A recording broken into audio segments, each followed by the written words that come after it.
corporate gifts. Essentially what it is they drop a bunch of money on you, buy a bunch of work off you, and then give them away to like the shareholders and executives and things like that. We got that gig, this was 4 or 5 years ago, pre-COVID, not to use COVID as a timestamp, but I think this was like a year or two before COVID. We produced all these pieces and sold them to them, and that was a nice little run of things. There's our dog, Norman. Love it. Oh yeah, anecdotally, this Norman got on the roof one day a few years ago. Gotta love that. Perfect. All right, a couple last marks and then we'll move on here. Aside from the color field work, my father's always kind of trying to push the boundaries, and I do as well. We try to work on other supplemental bodies of work just to keep ourselves fresh.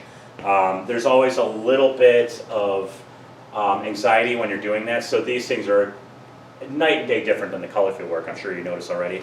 These are kind of more fun, hokey, like this, so these pieces are about this tall. And the idea that my father's always instilled in me is to always be working on other things kind of in tandem with the things that bring in the money.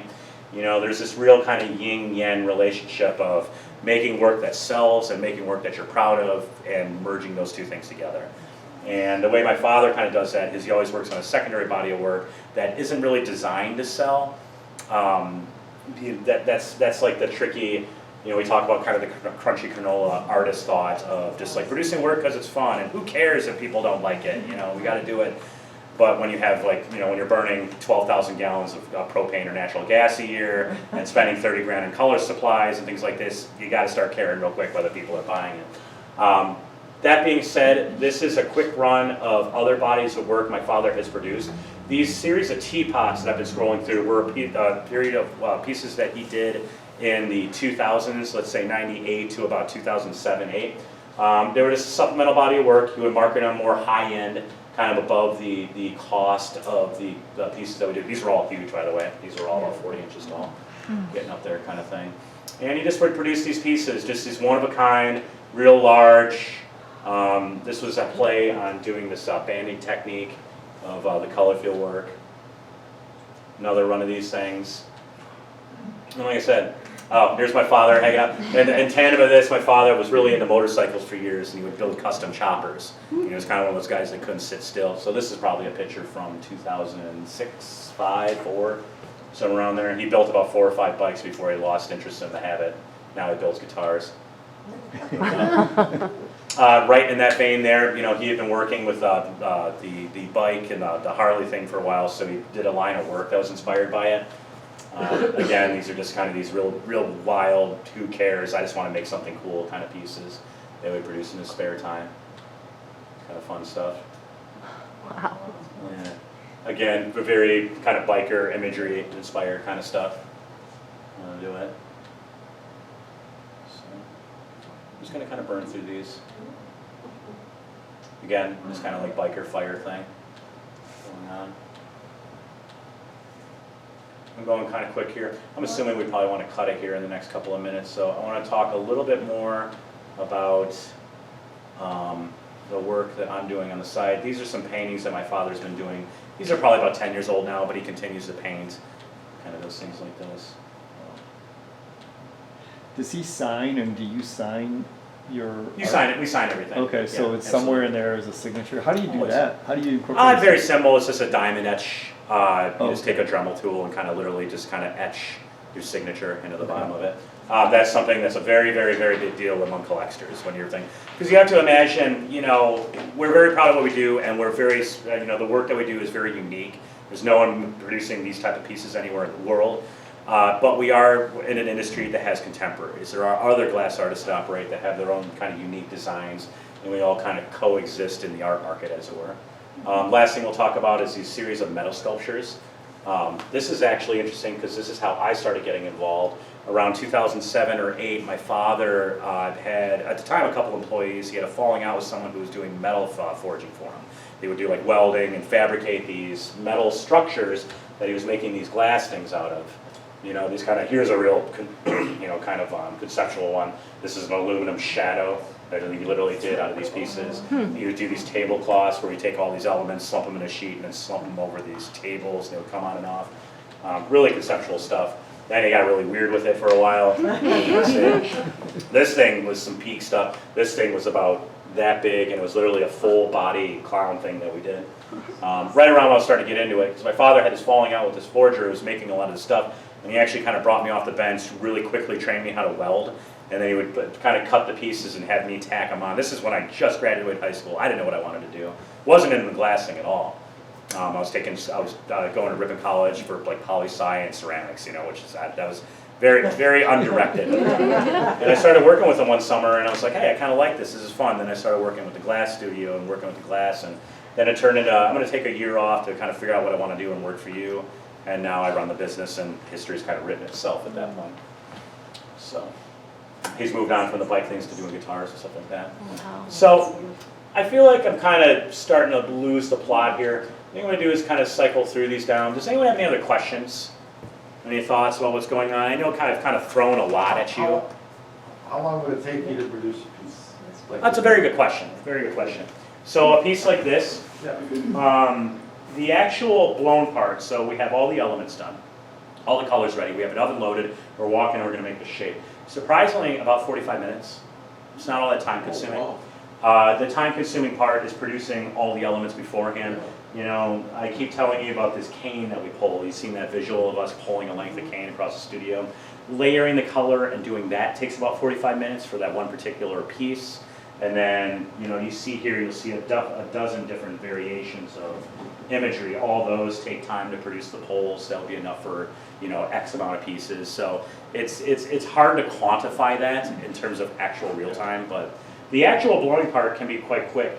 What I argue is the thing that glass does to stand alone amongst other mediums is when you're producing the work and producing this piece, you can't stop. Again, I can't translate that, but you're doing your first gather, which is essentially getting a little piece of glass on the end of a blow rod and starting to get color, and you literally can't set it down, you can't walk it away, you literally can't stop it from moving. The entire time you're turning, to keep the thing kind of fighting against gravity. Because imagine this mass, combats down, you know, about a softball or a bowling ball or something like that, and it's 16, 17, 1800 degrees. It's constantly moving and wants to hit the floor, it wants to do it, and you're constantly turning to fight that.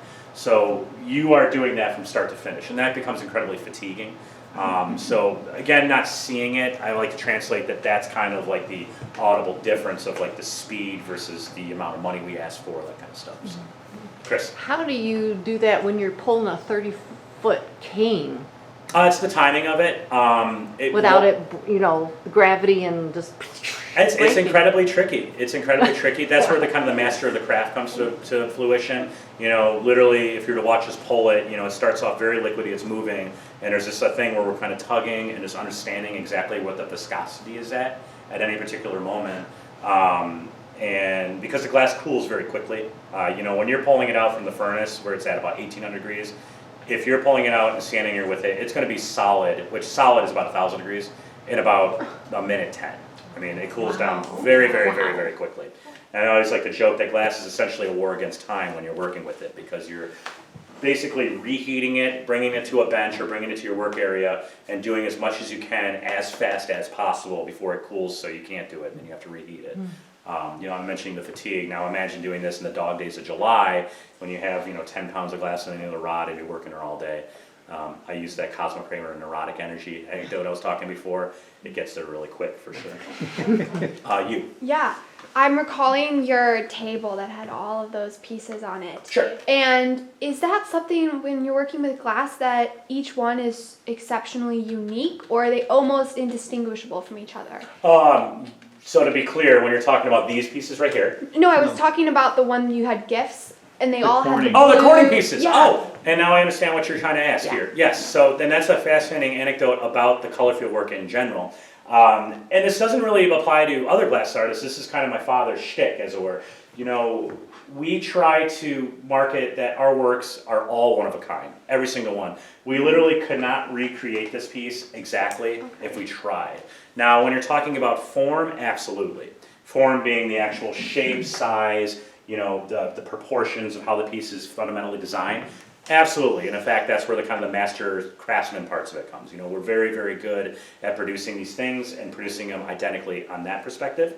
But when you're talking about surface imagery, especially the way that we do it, you know, we could not make it so this piece has these exact pieces sitting on top of this yellow piece ever, even if we tried. I mean, we could make 10 of them and maybe some of them would be closer than others, but they're all one of a kind in that respect. So even when you're making those gifts, similar gifts, Yep. they're all so different. They're all different. You know, they'll be the same colors, that kind of stuff. And as you saw there, we'll actually go back. They're close. You know, there's a tasteful sense of cohesion that they're all part of the same family, so to speak. But there's certainly, you know, the surface imagery is certainly different. I'm so curious if we can bring this image back up here real quick. I don't know where the hell that was. There we go. So that's one image of one of the pieces, to give you an example. And we start moving in here, you can lightly see, I mean, actually you probably can't because you're a mile away, but you can see that from afar they all look identical. You know, they're all the same kind of thing. But if you actually get close, you can see, well, okay, they have the same color Marini, but they're in different spots. And, oh, well, these colors are the same, but then why is this orange here, and this is orange, and this is red, and that kind of thing. You know, we're trying our best to kind of create the same color scheme, but to answer your question, no, all one of a kind. You can sort through all of those and not put two of them together, identical, for sure. Any other thoughts? Do you have a favorite piece or favorite thing that you've ever made? Favorite thing I've ever made? One of them stand out. Well, it's almost a question of what's sold for the most, I guess. I'm trying to decide if that's the direction I want to go to answer the question. No, you know, you're catching me at a very dismissive moment in my life with the glass. You know, that's the thing. I'm having my midlife crisis with it. You know, I do have a body of work that I guess we could talk about for me personally, because my father has had this color field series that he's worked with for years and years and years. Okay. I have been working on another primary body of work, and actually we'll close with this because, you know, everything that I'm talking about that I do is also what my father has done and I've learned from him. But I've had this opportunity to kind of learn how to produce, this is another body of work, as I'm kind of rambling here, to try to cut my own teeth and kind of produce my own body of work from scratch. Because though I do formally produce all these things now, my father has since formally retired. I run the business. He still works, still designs, but when it comes to the day-to-day operations, he is totally formally retired, and now I produce his work. And so within that vein, I would certainly like to have something for myself. So to answer your question, my favorite piece that I've produced would be one of the earlier pieces where I started working on, real quickly, this is another body work my father was doing, these tower series. These are these big, tall, you know, real intricate millefiori designs, kind of pushing the millefiori in the next direction. Hold that thought about the work that I'm doing now, because it's at the end here.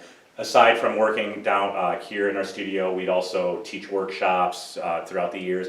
This is a small glass studio that we built and donated to a college in the Florida Keys. And we would go there for years, every year for about 12 years, starting in 2010, and we would go down there, teach a workshop, and basically live in the Keys for 2 weeks in January. It was great. The Keys were the thing. This is Jay, this was the ceramics guy, the ceramics director who actually ran the place. Jay, funny enough, who is from Wausau originally, would also do shows in Chicago, and my father and him would be doing art shows in the 80s together, and that's how they met. That's the interesting part of the art industry, is all these guys that are kind of mom and pop and kind of cutting their teeth and figuring out how to market their work. So these guys would all become dear friends. Like, you kind of imagine it like a traveling show. You know, hey, you got into Kansas City this year. Are you doing this show? Are you doing this show? You know, hey, I haven't seen you in 2 years since we were hanging out in Ann Arbor. You know, that kind of thing. You know, there's real camaraderie in the industry there. That's very fascinating. So back to your question. There's pieces of work that I'm very proud of personally. And I have to say, it's probably these solid optical pieces that we produce. Now, this is another body of work that we do that is essentially the color field imagery, but trying to make it in a three-dimensional state. Okay? So these pieces are all like 10, 20, 30 pounds. Very heavy and very monolithic. The idea is that the imagery, this is a great shot of it because you can see that it's about 3 or 4 inches thick and has these imageries like three-dimensionally physically suspended in the clear, as opposed to the color field work where the imagery is melted in a 2-dimensional frame. So these are pieces that I'm particularly proud of. Like how tall are those? These particular ones I'm showing, this one's probably about this tall, about 14 inches. We make them in various sizes because they're more marketable. To give you a little thought here, the piece like this, which again was about this tall, we would retail at around $2,300–2,400. A bit higher price than these pieces. To give you levity on that, this is a piece that would retail at a gallery for around $1,900, $1,100, depends on where it is. That's actually a little bit subjective in its own right. This gets more into the $1,500, $1,600 range, that kind of stuff. So this is another attempt to do higher end work. How do you ship your glass? Well, I personally ship every piece that goes out of Hunting Studio Glassworks, so. Yourself, you transport it? Absolutely, Yeah, absolutely, they yep, sell. yep, yep. You know, I mentioned that we work with galleries, so we ship everything right out of our studio in Princeton there. The UPS truck's coming out almost daily, to be honest with you. Oh. Yeah. Okay. I Yeah. collect slide glass, like antique lighting. Okay. Antique lighting. And I've always just been a proponent of never buying a piece and shipping it. And I did it about a year ago. I shipped a piece from California and it was triple box and Okay, it got there? it was shattered. I had to, we rebuilt it, yeah. Oh, no. Yeah, it was I'm bad. sorry to It was hear. really bad. It was devastating. Well, that's a horror story, and my It was heart a goes horror on. story. Yeah. And it's one of my favorite pieces, but we rebuilt it, but of course the glass wasn't authentic, but they triple boxed it, so I just look at glass and like shipping, like, It's, I guess it's one of those things you kind of stare hell in the face long enough, you just get numb to it, I guess. I did offer an anecdote. There will be a time where, like, maybe money's a little tight, and I have this big project that I just got done, and it's like, all right, I'm getting paid once it's received. Boy, I really hope it gets there, that kind of thing. so they're Like, boxes or are they wood crates?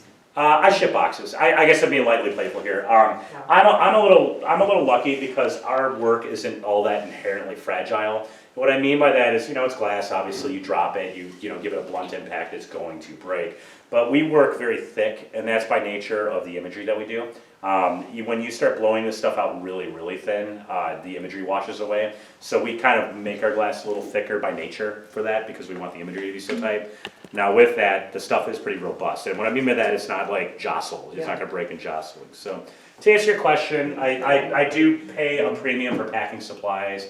I buy the really, really nice bubble wrap, the really, really nice peanuts. They're really expensive, it really sucks, Yeah. but it gets there. And I'll actually toot my own horn here. I mean, I don't break that much work. I ship UPS, shipping to Florida, California, wherever. I break about a piece a year out of maybe 400, 450 that I'm shipping out. I'm making that number up, but that's probably around there kind of thing. I've gotten pretty good at it, so that's the thing. Always enjoyed the open house that your father had Thank you. at Christmas time. And thank you so much for coming. You helped pay the bills. Probably was there 4 or 5 times. I don't know, how many years did he have that? Oh, we still do it, to be Oh, honest. you still doing it? Oh, heck yeah. Maybe Well, I mean, I do it now. but Half a that's- dozen years. Mhm. My father and I joke, actually, if we decided not to do it, people would just show up anyway, so we kind of have to. And in fact, I would offer that it's a thought of pride, to be honest with you, because my father, our business model's disconnected from the local community, but we like to have the opportunity to show people what we do.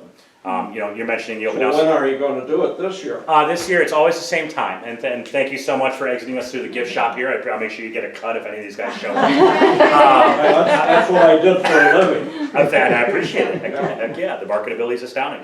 We do it Thanksgiving weekend. We've been doing it for 20 plus years. We open the doors. It's the only time that we're formally open to the public. Friday, Saturday, Sunday, the Thanksgiving, which I think is the 28th, 29th, 30th this year. I think. At least I think that's what I put in my marketing materials, so I hope that's right.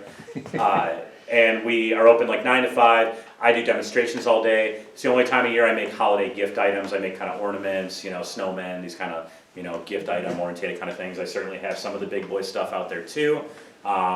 Purchasing, who cares? I'd like people just to come and see what we do. Not to bring it up for the 4th time tonight, but the Weirdos in the Woods thing is something I actually not proud of, and I love the opportunity, not much like tonight, to interact with the community. Because I said we're so disconnected from a business standpoint, we like to oblige and be part of it, because you guys are fantastic. What you guys have done here is incredible. It was nice to be part of that for a little bit. Vicki, I don't want your hand to fall off. What you need?